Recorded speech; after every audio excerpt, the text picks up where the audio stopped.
It was a rough night on the set of Rough Night in Jericho, filmed in the Arizona desert in August 1967. The crew heard the scream first, high-pitched, terrified, a child's scream. Then came the crying, deep and uncontrollable sobbing. They were shooting a chaotic saloon raid, gunfire, shouting, panic. In the background was a child extra, 7 years old, a local boy from Tucson. His parents needed the money, $50 for a day's work. The scene required the boy to look scared, truly terrified, running from the sound of gunshots. Director Arnold Levin had already filmed it 5 times. Each take, he felt the same way. It wasn't enough. The fear didn't look real. So Levin tried something else, something he'd seen other directors do, something people knew happened but never talked about. He walked up to the boy, grabbed him by the shoulders and shook him hard. Then he leaned in close and began shouting, inches from the child's face. "You're going to die. They're shooting at you. You're going to die." The boy broke down. Real tears, real terror. "Perfect," Levin said. "That's what I need." He shoved the child toward his mark. The crew stood frozen. Everyone knew it was wrong, but no one spoke. You didn't challenge a director. You didn't risk your job. You didn't make waves. Then they heard footsteps, fast, heavy. Dean Martin crossed the set in 4 strides. He grabbed Levin's director's chair and kicked it over. The crash echoed across the soundstage. Levin spun around. Dean stood there, 50 years old, his face dark with rage. "You ever touch that kid again," Dean said quietly, "and we're gonna have a problem." What happened in the next 60 seconds would get Dean Martin blacklisted by half the directors in Hollywood, but it would also save a 7-year-old boy from something far worse than a bad performance. It was the summer of 1967, and Dean Martin was one of the biggest stars in Hollywood. Hit TV show, chart-topping records, movie after movie. Rough Night in Jericho was a Western, and Dean played the villain, Alex Flood, a corrupt sheriff who terrorizes a small town. The role was against type. Dean was known for charm and likability, but he wanted the challenge. He wanted to show range. Arnold Levin was directing. He'd made solid Westerns before, nothing remarkable, but reliable. The studio trusted him. Dean didn't know him well. They'd met during pre-production. He seemed competent, no warning signs. Until that night. Production began in July, with location shooting outside Tucson. The heat was relentless, brutal desert temperatures climbing past 100 degrees most days. The crew was miserable, but professional. Dean Martin was professional too. He showed up on time, knew his lines, and did his job. He'd been in the business for 20 years. He understood how sets worked. He understood the hierarchy. The director was king. You didn't question. You didn't interfere. You did your work and went home. That was the rule.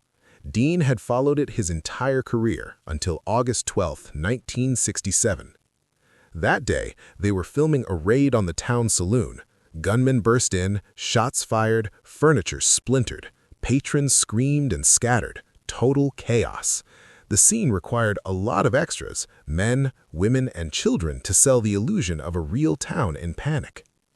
Casting had hired locals from Tucson, people eager to be part of a movie. Among them was a family, a mother, a father, and their 7-year-old son. He was small for his age, quiet, a little nervous, but excited. It was his first time on a real movie set. The mother pulled aside the assistant director. "Is it safe for my son?" "Absolutely," the AD assured her. "He'll be in the background. He just runs when the shooting starts. Very simple, no danger." Reassured, the father signed the paperwork.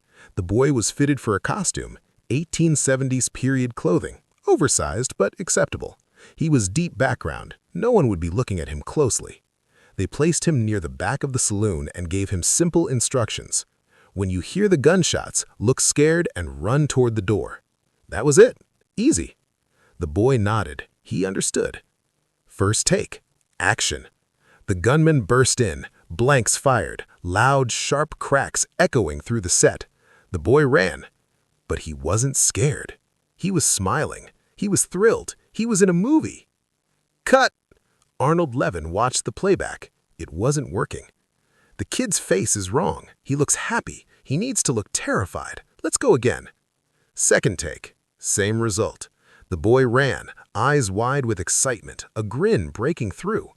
Levin's frustration grew. This was a simple shot. Background action. It shouldn't be taking this long. Third take, fourth, fifth. Each time, the boy failed to produce the right emotion. He couldn't look scared. He was too young, too innocent. He didn't know how to act fear. He couldn't summon terror on command. Finally, Levin called a break.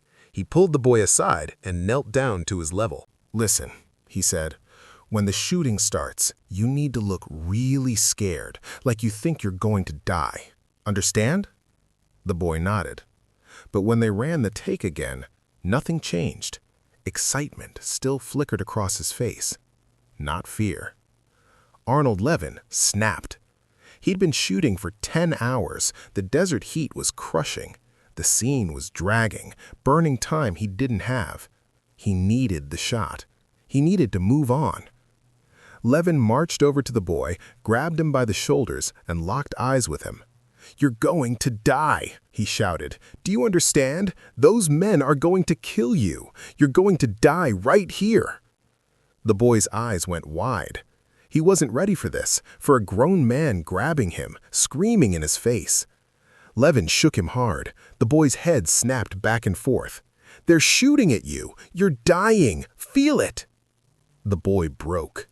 Real tears spilled out. His face crumpled. Excitement vanished, replaced by terror.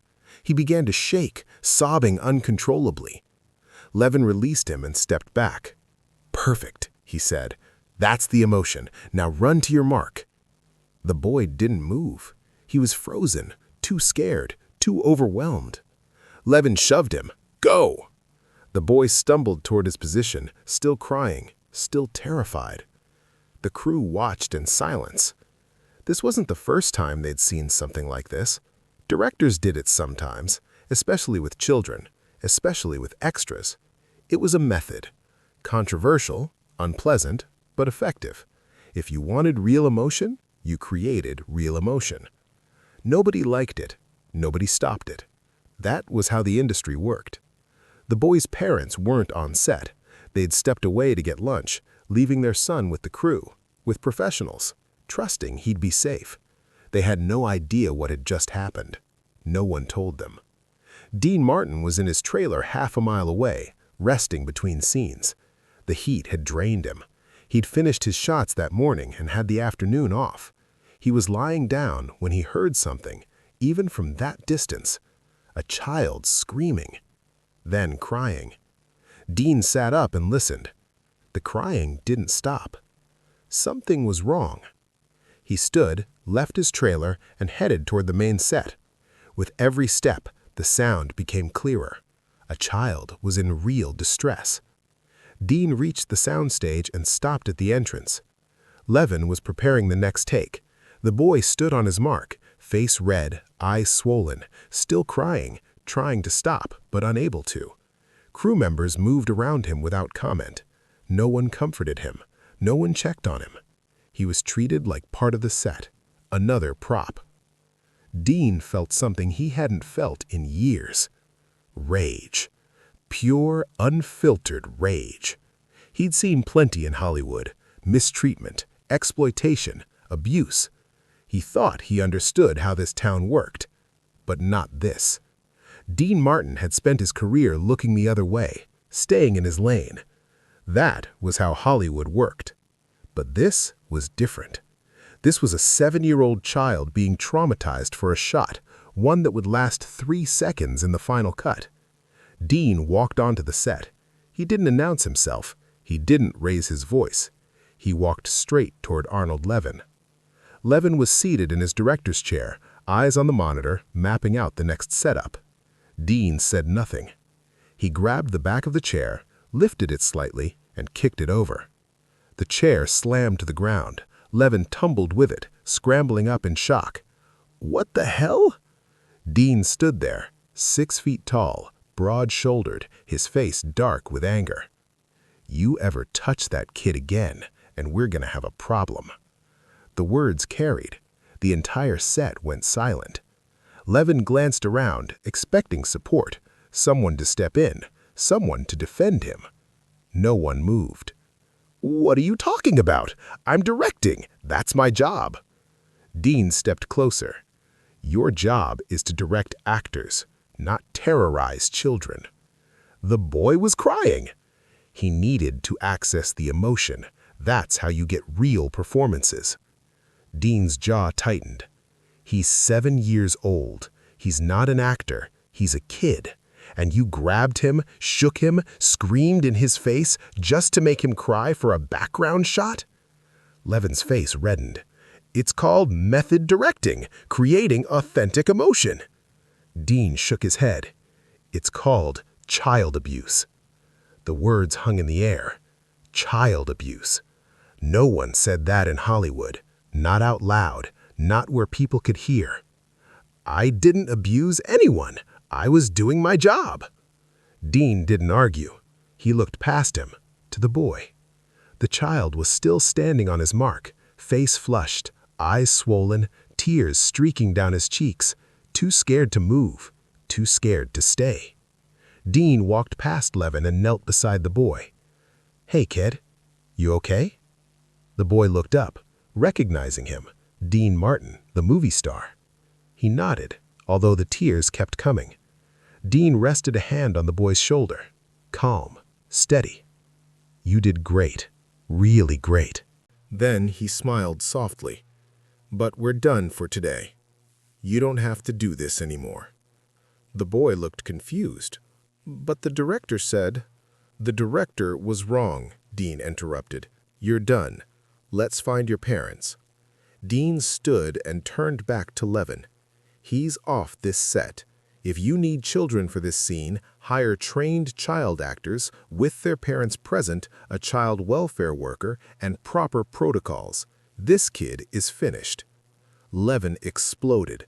"You don't get to make that decision. This is my set, my film." Dean stepped closer. "Then make it your decision, or I'll make it mine. And trust me, you don't want me making it." Levin scoffed. "What does that mean?" Dean smiled, but there was no warmth in it. "It means I walk right now, and you can explain to the studio how you lost your lead actor because you abused a child. See how that conversation goes." Levin froze. He realized Dean wasn't bluffing. "You're threatening to quit over some extra?" "He's not some extra. He's a child. And yes, I'm threatening to quit. Try me." Producer Bernard Schwartz hurried over, drawn by the tension. "What's going on?" Levin pointed at Dean. "He's interfering with my direction." Dean pointed at Levin. "He's abusing children." The producer looked from one man to the other.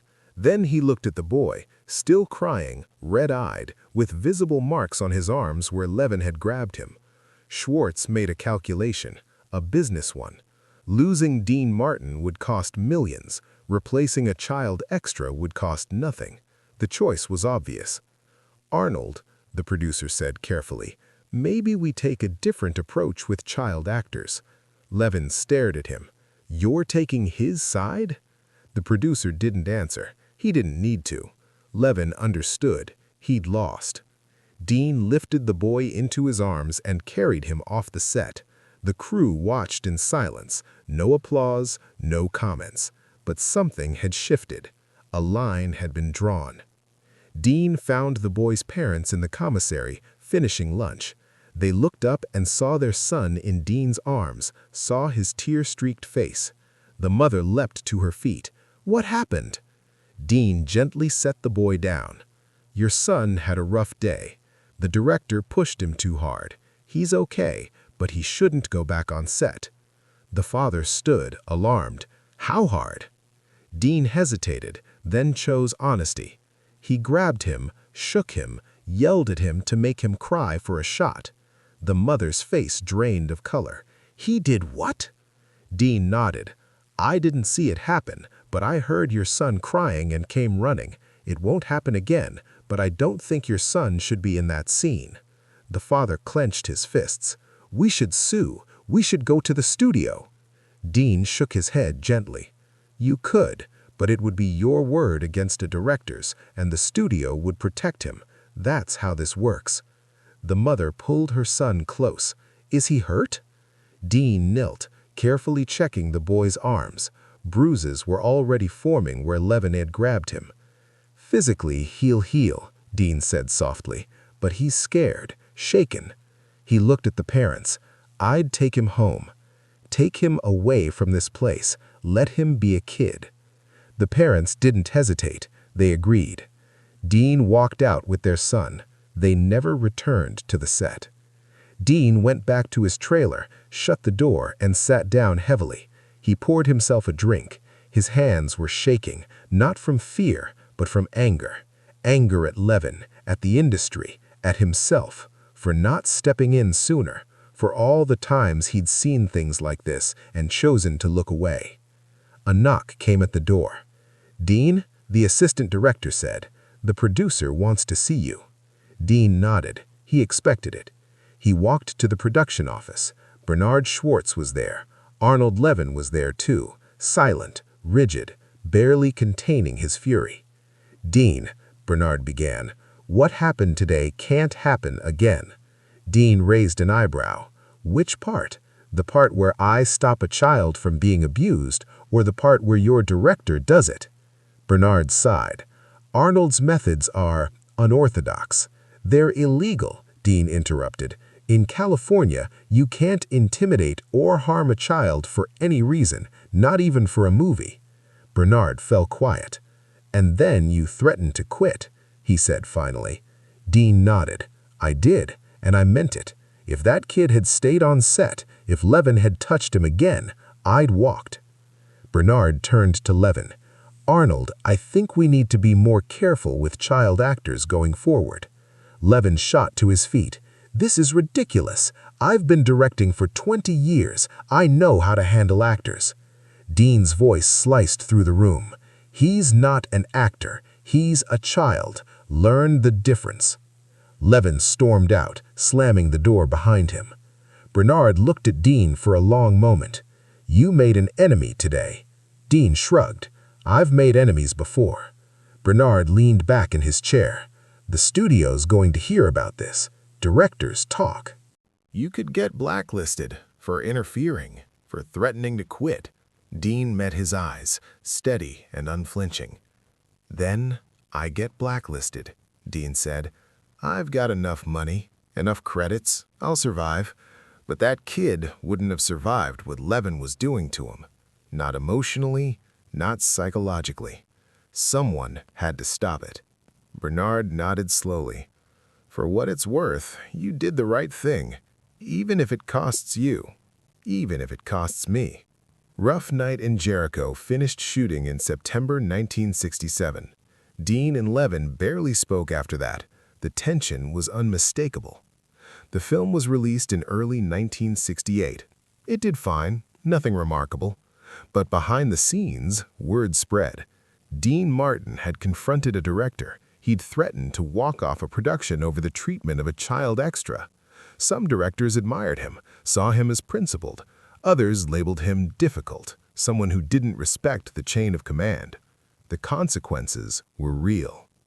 Dean still worked, but certain directors refused to hire him. Some studios hesitated. The blacklist wasn't official, but it existed. Dean didn't care. He kept performing, kept working. But something had changed. He started paying attention to how child actors were treated, to the small abuses everyone ignored. And when he saw something wrong, he spoke up, sometimes quietly, sometimes not. In 1969, a director on Dean's TV show was rough with a child guest star. He had him removed and refused to shoot until a replacement was brought in. The studio complied. In 1971, Dean was offered a film with a director known for pushing child actors too far. Dean turned it down and told his agent why. The agent spread the word. Other actors followed suit. By 1973, that director couldn't get work anymore. Dean never spoke publicly about what happened on Rough Night in Jericho. He didn't give interviews. He never claimed to be a hero. But the people who were there remembered. The crew, the producers, the actors. They remembered Dean Martin kicking over a director's chair, threatening to walk away from a multi-million-dollar production, carrying a crying child to safety.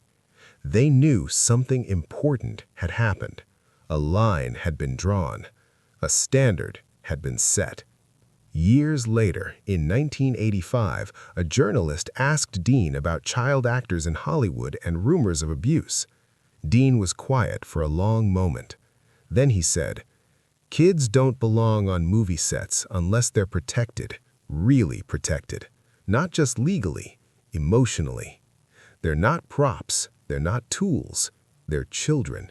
And if you can't direct them without hurting them, you shouldn't be directing." The journalist pressed him. "Did you ever see a child being mistreated?" Dean looked at him once.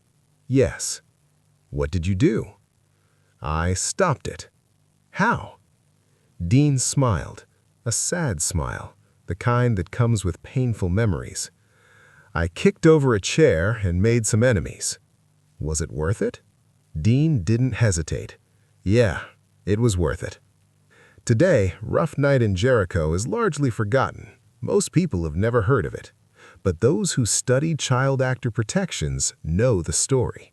They know about the day Dean Martin intervened and how actions that seemed small helped push the industry toward better safeguards, more oversight, and stricter rules.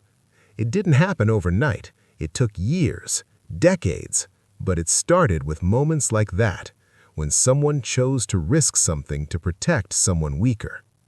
Dean Martin never saw that 7-year-old boy again. He never knew what became of him, whether he acted again or whether that day drove him away from Hollywood forever. But Dean knew one thing. For a few minutes, that boy was safe, protected. And sometimes, that's all you can do. Protect someone for a moment. Make them safe when no one else will.